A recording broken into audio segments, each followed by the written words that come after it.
días, chicos. Vamos a iniciar entonces con la clase del día de hoy, dándole continuidad al tema del plan de emergencias. Recordemos que ya vimos como la introducción de por qué las empresas empezaron a tener que trabajar normativamente todo el tema de plan de emergencias, dando cumplimiento no solamente al decreto de 72 en su artículo 24625, sino en esa otra normatividad que ha llevado a que las empresas tengan que implementar planes de emergencias. Recuerden que ya visualizamos en las partes anteriores lo que era la caracterización, que es importante que lleve un plan de emergencia. Para los que no han visto el video, los invito a que se suscriban primero al canal, que es muy importante porque ahí estaré montando diariamente los videos de las clases. Listo. Esta entonces sería la tercera parte de lo que tiene que ver plan de emergencias. Hoy vamos a hablar de lo que es evaluación de riesgos y algunos temitas que hacen parte y complementan todo el tema de plan de emergencias, como lo son el sistema de notificación de alerta de alarma, lo que son los procedimientos operativos normalizados, lo que es el tema de inspecciones. Listo, muy rápidamente. Esa sería la cuarta parte, o sea que hoy vamos a tener no solamente los dos videos de plan de emergencia, sino que también vamos a tener un tercer video muy cortico que les voy a explicar cómo van a hacer el trabajo. Este trabajo va a tener para entrega el 30 de marzo. ¿Listo? Entonces vamos a empezar entonces a retomar en el tema de planes de emergencia. ¿Listo? Entonces recordemos que estábamos trabajando, ¿cierto? Todo lo que era lo que llevaba un plan de emergencia. Ya vimos el componente, estamos trabajando el componente estratégico, que es el que me habla de la caracterización de la empresa, que ya lo vimos en la parte 2. Y vamos a hablar hoy entonces de lo que es la identificación de amenazas. ¿Listo? Entonces, es muy importante que le pongamos atención a este tema. ¿Por qué? Porque cuando veamos la matriz, ¿cierto?, de peligros y riesgos, ya hemos hablado del tema de matriz y peligros y riesgos, de que hay que identificar unos peligros, de que es importante tener claridad que son actos y condiciones inseguras, ¿cierto? Pero cuando hablamos en el tema de planes de emergencia, estamos trabajando es amenazas, y las amenazas tienen una caracterización muy puntual. Ellas se definen a través de su origen, ¿sí? Es decir, si son naturales, ¿sí? Si es un riesgo natural, físico, geológico, ¿sí? Hay hay riesgos naturales que no son físico-geológicas, sino que son físico-meteorológicas e hidrológicas, ¿cierto? Hay amenazas de tipo antrópico-tecnológica, que es la que tiene que ver con los incendios, ¿listo? Y hay amenazas de tipo antrópico social, que es la que tiene que ver con todo lo que ya hemos manejado a través del riesgo público. Todas estas cosas todas estas amenazas se tienen en cuenta. Yo les voy a contar muy rápidamente simplemente cuáles son algunas de las amenazas que aparecen en un listado de amenazas. ¿Listo? Normalmente uno lo que busca es tener claridad de cuáles son las amenazas según su origen, tener mucha claridad en la definición de cada una de esas amenazas, tener la claridad en la causa, lo que lo genera. Este, por ejemplo, es un listado de amenazas grande. Yo voy a ver si se los comparto, igual estos dos archivitos, para que ustedes les sirvan de base, ¿cierto? Tanto el de caracterización como el de evaluación de riesgos, como documento soporte. Entonces tenemos, por ejemplo, de origen natural tenemos las erupciones volcánicas, los fenómenos de remoción de masas, tenemos sismos, tsunami, ¿cierto? Como riesgos naturales físicos, meteorológicos, es decir, lo que tienen directamente que ver con el tema de aguas, ¿cierto? Y de precipitaciones. Entonces está el tema de inundaciones, vendavales, huracanes y tornados, tenemos tormentas eléctricas, tenemos incluso fenómenos climáticos extremos. Ahí que incluimos todo lo que son sequías, heladas, olas de calor, ¿sí? Tormentas de polvo y arena.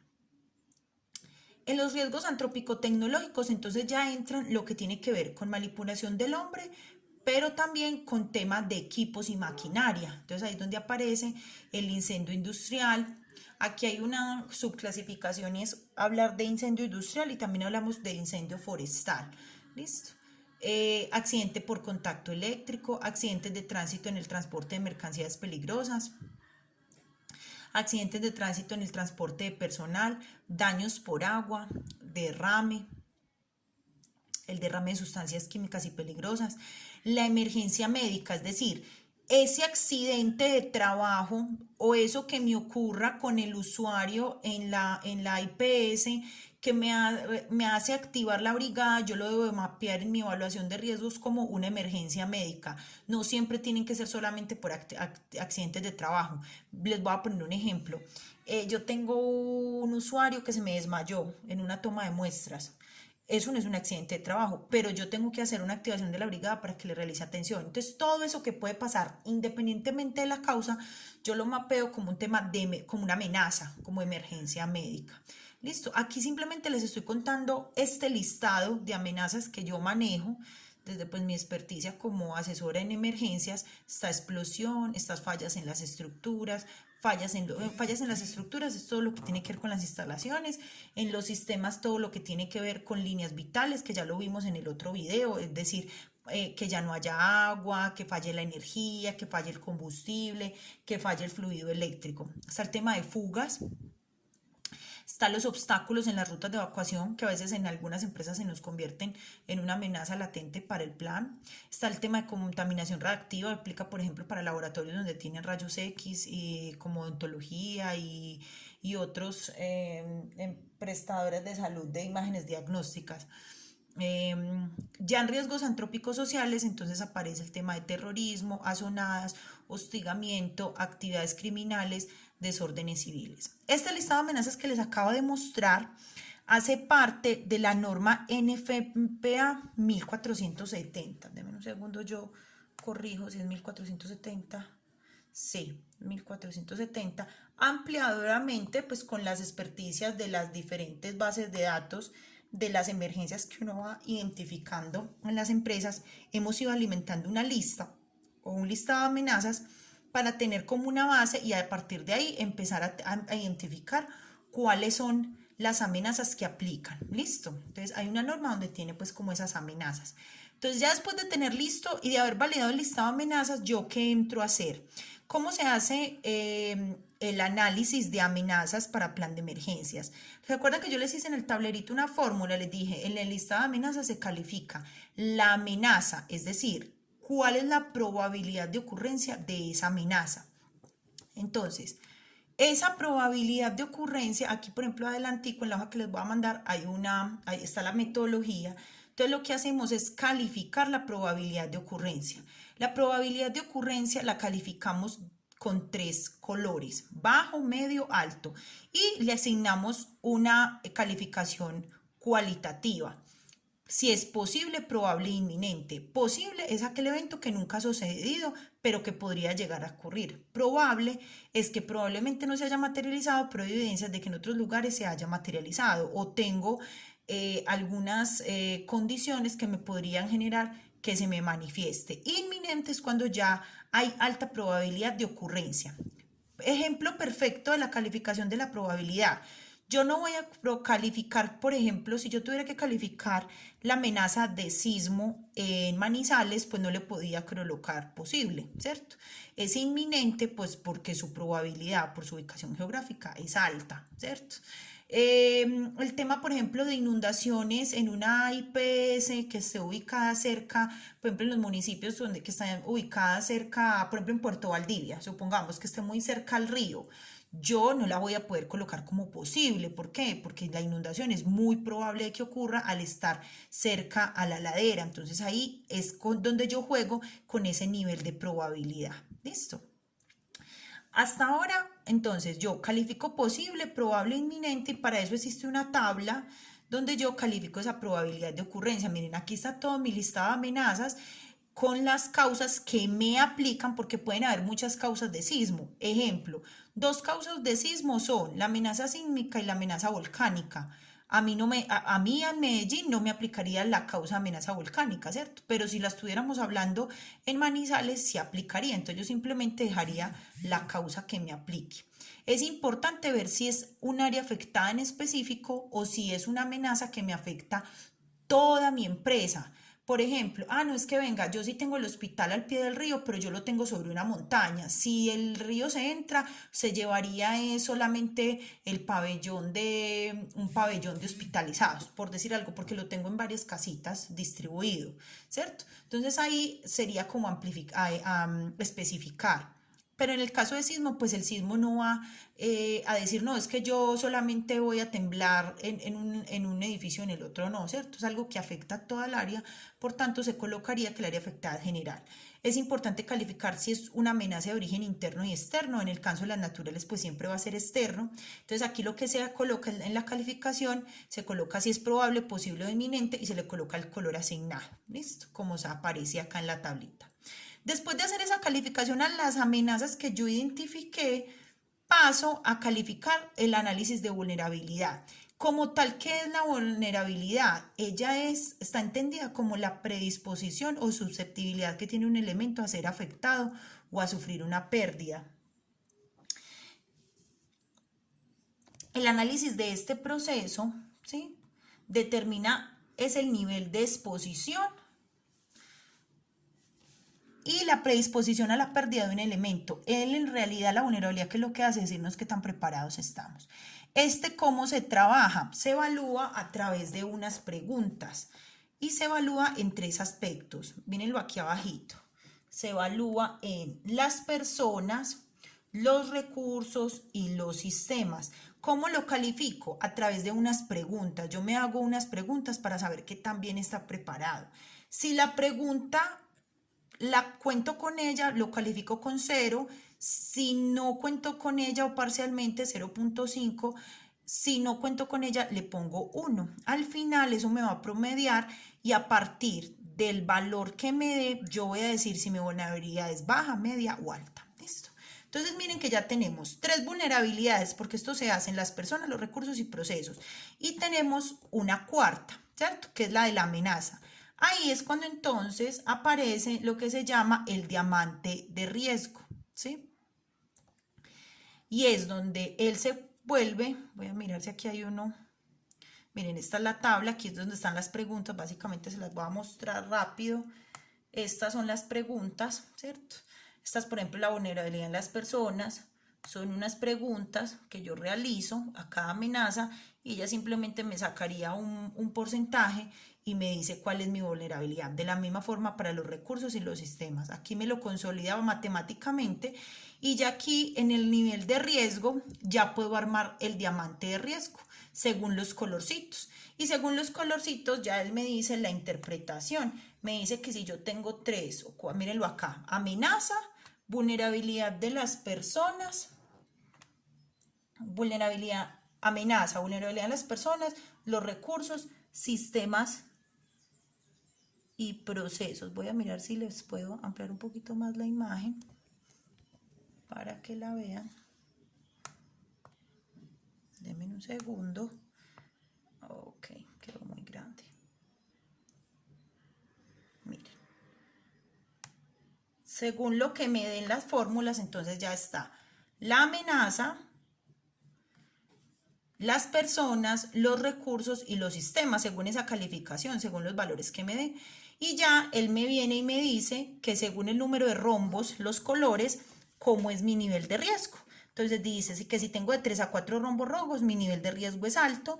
Si es 1 o 2 rombos rojos, pues, o 4 amarillos es medio. Y si tengo 1 a 3 amarillos y el restante son verdes, pues es nivel de riesgo bajo. ¿Qué me dice entonces este informe? ¿O a qué le debo yo de trabajar? ¿Sí? ¿Cuál sería mi plan de acción a seguir? Pues la idea es que yo intervenga ¿qué? La vulnerabilidad, ¿cierto? ¿Por qué la vulnerabilidad? Porque yo puedo cambiar una pregunta que tengo en no. Por ejemplo, hay una pregunta en recursos que me dice, ¿usted tiene extintores en su empresa? Y la tengo que no. Es algo que yo puedo hacer para disminuir mi vulnerabilidad, comprar los extintores y ubicarlos. Pero, por ejemplo, la probabilidad yo no la puedo cambiar, a no ser de que mueva la empresa a otro lugar. Y si yo muevo la empresa a otro lugar, lo que tendría que hacer sería volver a hacer la evaluación de riesgos distinta, ¿cierto? Pero, por ejemplo, yo no puedo intervenir el hecho de estar en Manizales, al pie del volcán, la amenaza de sismo siempre va a ser como probable inminente. A lo que yo le debo de trabajar es a garantizar que esa vulnerabilidad siempre esté en verde. ¿Listo? Entonces, hasta aquí es como todo el tema de vulnerabilidad y de evaluación y análisis de amenazas. Voy a intentar enviarles estos dos soportes al correo para que lo tengan los que quieran, me escriben y yo se los mando. Igual voy a ver si se los mando a todos al grupo. El ejercicio que vamos a hacer de plan de emergencia es un poquito más sencillo, solamente los voy a poner a que me califiquen la probabilidad de las amenazas que encuentren. ¿Listo? Ahorita les explico cómo se hace. Muy bien. Entonces, retomando, para terminar nuestros componentes, entonces, vamos en componente estratégico, ya hablamos de la caracterización, hablamos de la identificación y evaluación de amenazas. En el componente operativo, entonces, se define el alcance, los roles y las funciones para esa estructura administrativa y operativa para emergencias, ¿sí? Básicamente, ¿de qué se trata ese componente operativo? Me dicen quiénes son los que van a administrar y quiénes van a hacer la parte de atención. Ya lo vimos con la exposición que dieron sus compañeras, esto es básicamente un organigrama. Hay empresas donde arriba de ese comité de emergencias tienen un grupo de situaciones especiales, porque hay muchas empresas que, al ser tan grandes, deben de tener planes de continuidad de negocio. Entonces esto hace que haya un grupo superior. Normalmente está formado por los vicepresidentes o los presidentes como tal de la compañía, y sobre todo cuando tienen muchas sedes, ¿cierto? Y el comité de emergencia lo conforman por cada sede y ya hay a nivel administrativo, gerencial, un grupo de situaciones especiales. Pero en una estructura básica es comité de emergencias, siempre va a conformar un PMU, un puesto de comando cuando se active la emergencia según el sistema de administración de emergencias que trabaje, sea sistema de comando de incidentes o el sistema de administración general, que es por puesto de mando unificado. Es unas palabras que de hecho yo sé que ustedes escuchan mucho en las noticias. Siempre van a tener como apoyo grupos de apoyo interno y grupos de apoyo externo. Por ejemplo, apoyo interno se los conté cuando vimos la caracterización, que era todo lo que era jurídica, mantenimiento, contabilidad, ¿cierto? Otras áreas de la compañía que no están dentro del comité, pero que según la emergencia se convierten en aliados para la atención. Los grupos de apoyo externo, pues aquí tenemos el ejemplo perfecto, son los organismos de atención de emergencia, los organismos de seguridad del Estado, la parte de transporte, proveedores, contratistas, es todo lo que hay por fuera que nos puede ayudar a esa atención. ¿Listo? Entonces tenemos, siempre va a haber un líder de emergencias o alguien que esté apropiado del tema de emergencias de la sede para hacer la activación, sea hacia arriba como comité de emergencias o sea hacia abajo para hacer la atención. Aquí tenemos el líder de brigada, debajo del líder de emergencias está el líder de brigada, siempre va a haber alguien que lidere como tal esa atención. Y recuerden los equipos que yo ya les conté: equipo de control de incendio y rescate, equipo de atención prehospitalaria y equipo de evacuación, que también hacen parte pues los coordinadores de evacuación que yo defino. ¿Listo? Ese como tal es mi componente. Aquí pequeñito, pequeñito, lo vemos. Recuerden que azules normalmente es el comité de emergencias, los coordinadores de evacuación van identificados con verde y la brigada de emergencias con rojo. Listo. El sistema de notificación entonces para emergencias es supremamente importante que apegado dentro de este componente operativo se definan, bueno, listo, ya tenemos claro quiénes van a actuar, pero cómo van a actuar, ¿cierto? Entonces para eso se definen procedimientos operativos normalizados de atención. Normalmente o mínimamente más bien deberían de ser 3 básicos: el de evacuación, el de atención de lesionados y el de incendio, porque miren que si los 3 objetivos de la brigada son esos, pues la idea es que sí esté el procedimiento escrito y definido para esto. Dentro del de evacuación, entonces, es muy importante dejar claridad cómo debe ser un sistema de notificación para emergencias. Y esto nos aplica a todos en las casas y a todos en cualquier lugar de la vida.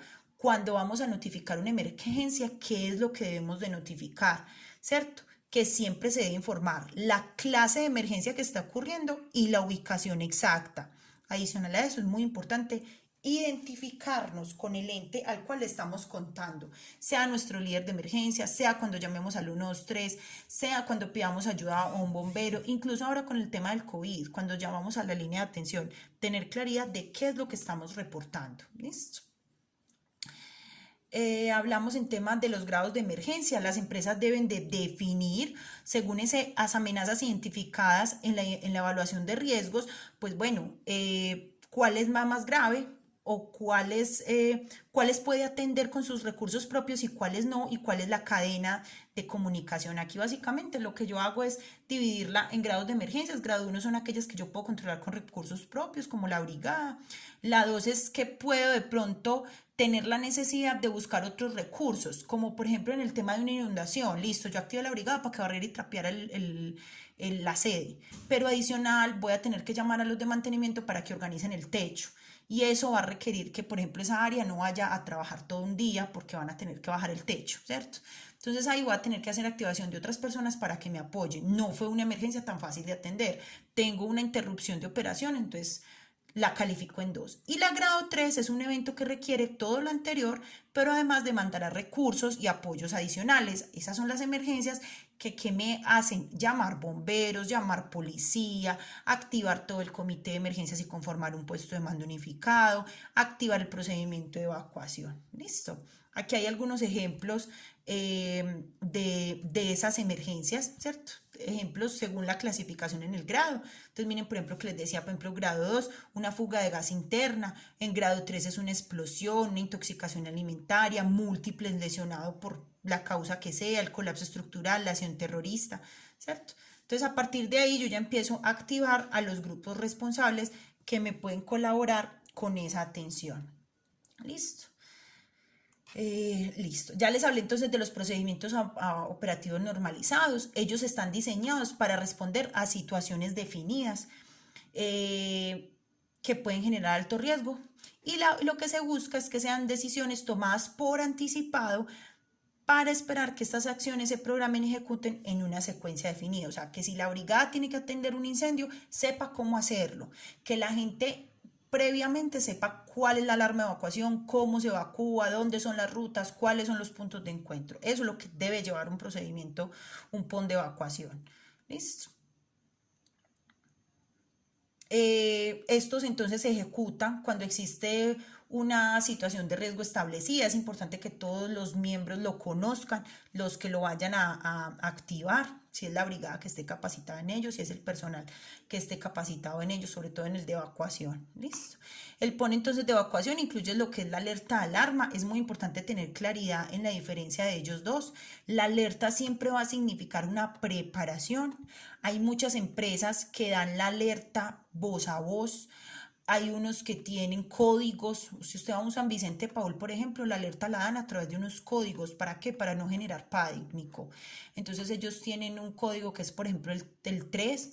Entonces dicen código 3 y ya saben que es en código 3 en urgencias de ginecobstetricia. ¿Qué significa? Que hay un usuario en esta, ellos le ponen números según el tipo de emergencias de lo que más ven. Cuando tienen un usuario agresivo, entonces para que nadie se dé cuenta, llaman la brigada o el personal de seguridad y ya saben a qué se van a ir a enfrentar y qué recursos, con qué recursos deben de llegar. Lo tienen sobre todo para usuarios desmayados, para usuarios que se ponen agresivos, para incendios, ¿cierto? Entonces lo establecen con códigos. Siempre va a significar preparación. Y la alarma es la que ya si yo sueno o activo cuando yo requiero que todo el mundo evacúe.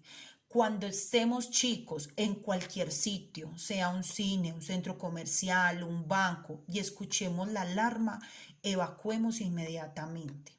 No son los coordinadores de evacuación los que dan la alarma de evacuación, es la alarma.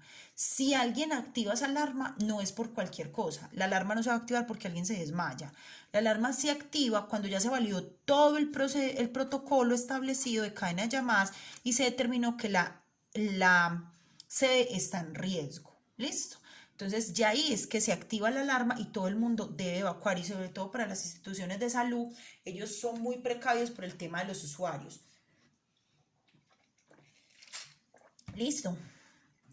Bueno, les voy a dejar, se las voy a pasar lentico. Aquí hay algunas acciones de preparación para salir dentro del procedimiento de evacuación, que es importante que todos conozcamos, suspender inmediatamente lo que estamos haciendo, coger nuestro objeto personal para evacuar, escuchar la salida, la ruta de evacuación y dirigirnos al punto de encuentro. Si no tenemos mucha idea porque estamos en un lugar extraño, como en un centro comercial, en un cine, poner atención a los coordinadores de evacuación. O sea, cuando les toque algún día una emergencia y vean a alguien de chaleco, sobre todo en los centros comerciales se utilizan mucho el chaleco, péguense de ellos porque ellos son los que saben por dónde hay que salir. Listo, y así en cualquier lugar, en los bancos, en las instituciones educativas, en cualquier lugar, ellos son los que saben en donde tienen claridad dónde es a dónde nos tenemos que dirigir, cuáles son esos puntos seguros. Listo. Nunca se quede, si ve que alguien se quiere quedar, invítelo a salir, no obstaculice las acciones de esos grupos que en realidad saben lo que están haciendo. Si hay escaleras, baje por la derecha sujetándose del pasamanos. Si está en otra área y no pudo salir a su área habitual, si está en su trabajo, en su IPS, pues siempre avísele a los coordinadores de evacuación. No cargue paquetes voluminosos. Si puede apoyar a algunas personas que tienen algún impedimento, si tiene a su alrededor personas embarazadas o niños, pues apóyelos también. Listo. Nunca se regresa en una evacuación. Cuando la evacuación ya inició, que es que se me quedó el celular, que es que se me quedó el bolso, no, ya salió así, tal cual como salió. Listo. Si no puede salir, pues ya por última buscar cómo comunicarse con el exterior y notificar dónde se encuentra. Listo. En el punto de encuentro es muy importante no dispersarnos, colaborar con los coordinadores de evacuación, no irnos hacia otros lugares. Es que me voy para la tienda, que es que aquí está haciendo mucho calor, que es que aquí está haciendo mucho sol y allá hay sombrita. No, el punto de encuentro por eso está señalizado. Y es supremamente importante no difundir rumores de lo que ocurrió dentro de la empresa. Debemos de empezar a meternos en la mente el trabajar con el tema de la imagen corporativa. ¿Listo? Bueno, chicos, esto como tal es plan de emergencias. Listo. En la cuarta parte de este tema vamos a ver entonces el tema de inspecciones. Listo, los invito para que vean entonces el siguiente video, que es la cuarta parte.